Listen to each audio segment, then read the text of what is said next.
ঝাড়ু দিয়ে বিছানা না ঝেড়ে কাপড় দিয়ে বিছানা ঝাড়তেন রাসূল সাল্লাল্লাহু আলাইহি সাল্লাম। কেন জানলে আপনি অবাক হয়ে যাবেন। দিন শেষে যখন রাতে আমরা ঘুমাতে যাই তখন আমাদের বিছানাটা আমরা একটু ঝেড়ে নেই, এটা হচ্ছে আমাদের ভালো লাগা এবং পরিষ্কার পরিচ্ছন্ন যারা আমরা থাকি।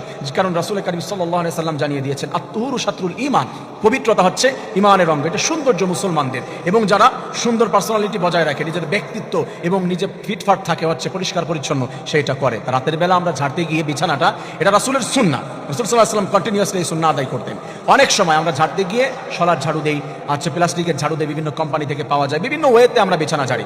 আমাদের জানতে হবে রাসূল কারীম সাল্লাল্লাহু আলাইহি ওয়াসাল্লাম কেন কাপড় দিয়ে ঝাড়তেন।